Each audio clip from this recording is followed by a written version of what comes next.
Welcome to Revive Ministries Podcast. I just want to start off by saying it was a year ago this month that I started the monthly themes, and today we're going to be revisiting a monthly theme that I just did a year ago. It's okay to fall. It's kind of punny because we're entering into fall, but I find it's interesting how we define what failure means to us in recovery and in healing. It's just one of the things that kind of sometimes attaches itself to how we value ourselves. And I find also that success, unfortunately, has nothing. A lot of times we kind of focus on what we obtain instead of what we become. And I have Weronika, returning guest, and I really appreciate her coming back to share a little bit about her insight, all the way from Poland. Thank you again, Weronika. Thank you for having me again. It's always a pleasure to be your guest. No problem. I just want to share with those who are watching, disclaimer: if you are in crisis, please seek appropriate professional help.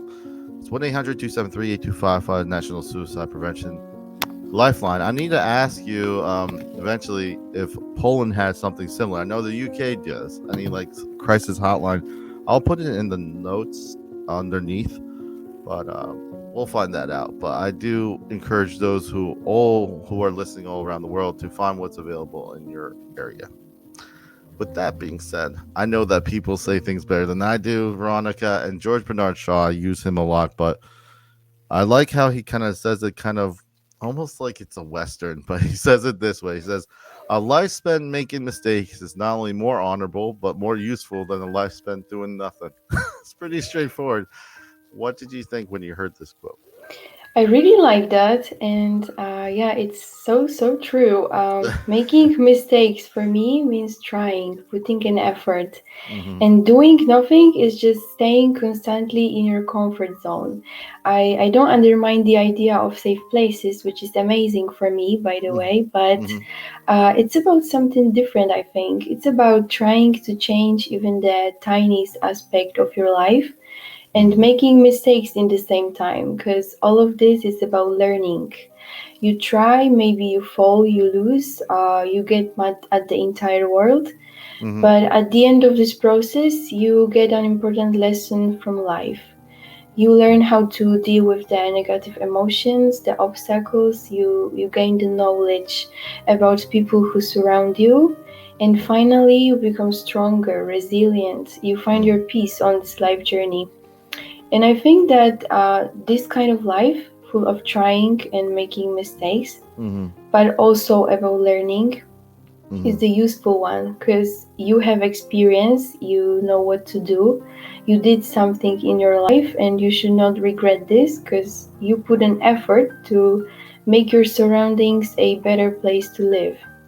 Yeah, I really I like how, in a sense, I think defining what a safe place is a place where you can be wrong. It's okay to be wrong because you learn from it. At the same time, I do like what he says. A lot of times we're stuck of being afraid of making those mistakes, and I think that's where the process stops in the sense of moving forward.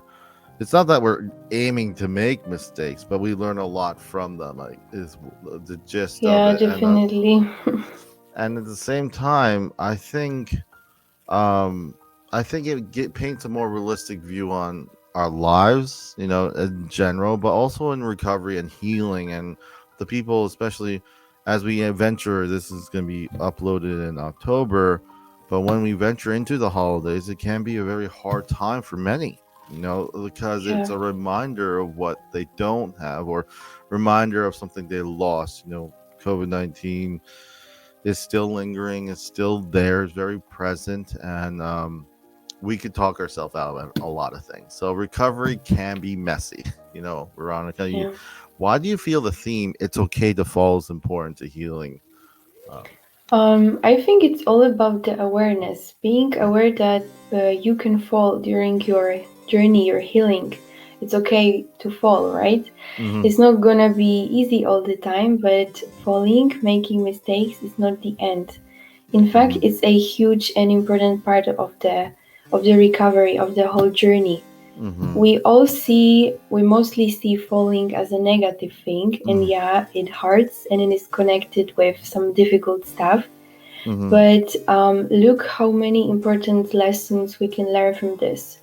Lessons about a lot of things, but especially about ourselves. And I think that this knowledge really is powerful. Something which you think was a failure can appear to be beneficial in the future when you will understand the reason why it happened. And I also think that falling during the healing is also about regaining boundaries.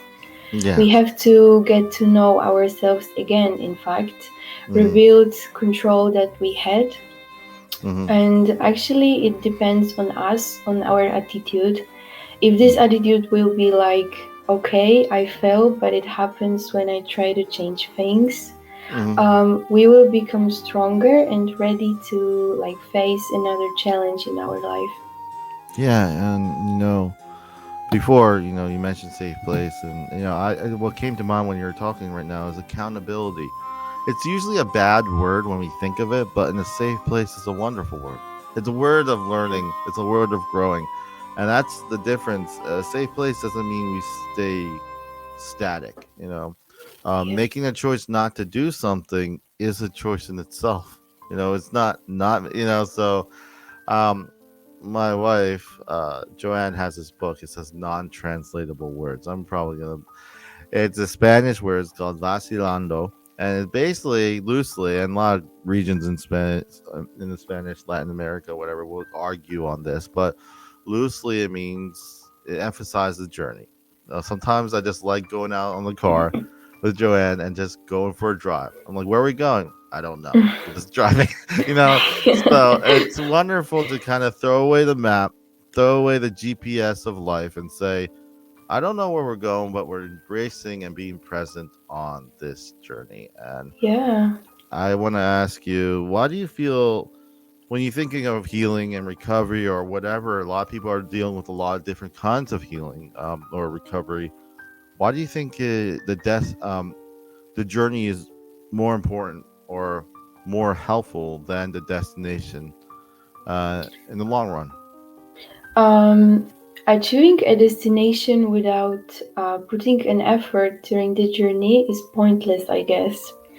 Because then this destination does not feel like you work on it, and you lose your self motivation just right after reaching the top of this whole fake journey.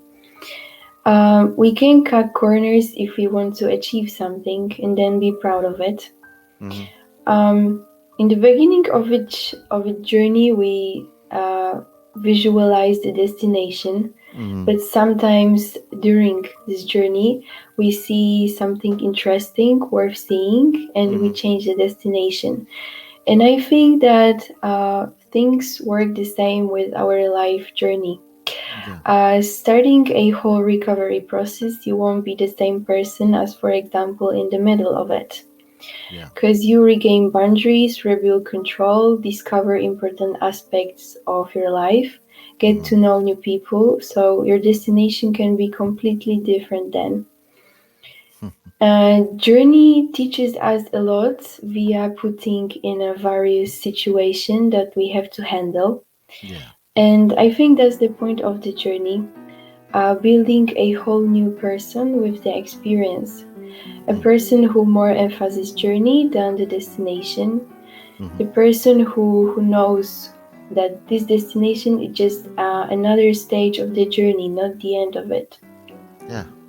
I love it's just becoming versus obtaining, because things we Yeah. obtain, they change. Even friendships, relationships, people change. We change. Places change. The world changes. John Lennon said it this way: "Life is what happens to you when you're busy making other plans." so, so Yeah, exactly. I like how he says it. It's so simply put. It's like a lot of times we're so busy going elsewhere. Oh, I gotta go to this place. That's when, but life is the time when you're planning that. Yeah. So I remember reading several books because unfortunately, substance use reaches a lot of people. And a lot of times we ask the wrong question. We ask, Yeah. "Why did you do it?"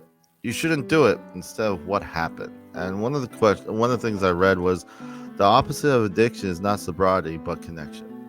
Sometimes we forget that there's something that happened that prompted that person to use and Yeah. continue using. And just saying not to do it doesn't usually stick. Like you're saying, becoming, when you learn from these falling moments, it can help you later on. How important is connection in the aspect of recovery from your own experience or what you've seen in life? I think that recovery is all about that, about reconnecting with Mm-hmm. your inner peace, with yourself, in fact. Mm-hmm. While facing a crisis in our life, we often lose connection with ourselves and we forgot about our needs and focus on the negative emotions. So we become like detached from the voice within us and lose Mm-hmm. control on the way we behave. But we can't just say, okay, I want to be myself again, and it just happens. No, it does not work that way. Mm-hmm. This whole connection, reconnection thing is hard because we have to return to the source of our problems and dig deeper than ever than usual. But I think that's the only way to build a connection again, Mm-hmm. connection with our body, mind, soul, and it helps us regain balance between the various areas of our life and actually finally feel free, healthy. Yeah.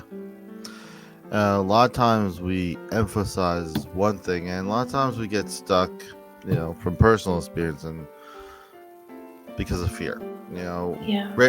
George, it doesn't start off. I intentionally want to do something ill to myself, or I don't like. We want, as young as I remember, I want to be what happy. As a little Yeah. child, like what do we want? We don't want all this stuff, but then we begin to make mistakes, and then we attach our value to those mistakes, and Yeah. instead of learning that we can learn from them. George Bernard Shaw kind of says it again. George Bernard Shaw says two things define you: your patience when you have nothing, and your attitude when you have everything. I think Yeah. that's very telling of life. How we what when you read this quote, what comes to mind, Veronica? Um, yeah, it's all about our attitude, I think. Yeah, I Yeah. think a lot of times we emphasize the destination, the like the title, the job, the house, and all those stuff, and those things are important. But a lot of times it's our mindset, our attitude towards those things that will define what happens next. Because things are not static. That's Yeah. could be a good thing, but it also could be a scary thing because uncertainty is prevalent. It seems more prevalent now, but I think it's more noticeable now. It's always been there, in some Mm-hmm. way or form. But I think uncertainty, at the same time, you cannot have hope. You cannot have faith without uncertainty. Because if we were certain, there was no point of it. Yeah. Yeah. So as we close, Veronica, and I do appreciate all your insight, and I appreciate anyone coming on and continuing the dialogue because I remember this one quote I just saw. We went to a Greek restaurant yesterday, and it said, strong people focus on ideas, average people focus on events, and weak people focus on people. so so with this Revive Ministries, I try to focus on the idea. Everyone's coming from different contexts, different backgrounds, but I do love the fact that I have a lot of returning guests, and I hope that's a good thing saying on my part. But then again, here we go. Closing, Veronica. Any final thoughts you'd like to share with those listening today? I just want to say to all those listening that it's okay to fall. So treat yourself with kindness and don't punish yourself for making mistakes, because it's just a part of our life journey full of beautiful but also difficult things. And it's just completely normal that sometimes we fall. Thank you, Veronica. Thank you for just being a part of this discussion. Thank you for those who are listening. I just want to remind those who are listening that you can find all new updates on various platforms: Facebook, YouTube, Instagram. But the hub is reviveministriesfl.com. It's our website. Any other updates from any of our guests, or maybe if Veronica has something she wants to share, it'll be in the notes. But besides that, I just want to say goodbye from Revive Ministries. Till next time. There's a quote I like to end with: "The greatest glory in life lies not in never falling, but in rising every time we fall." Sometimes the strongest thing we can do is say, it didn't work out today, Veronica. It didn't work out today, Robert, but I'll try again tomorrow. Yeah.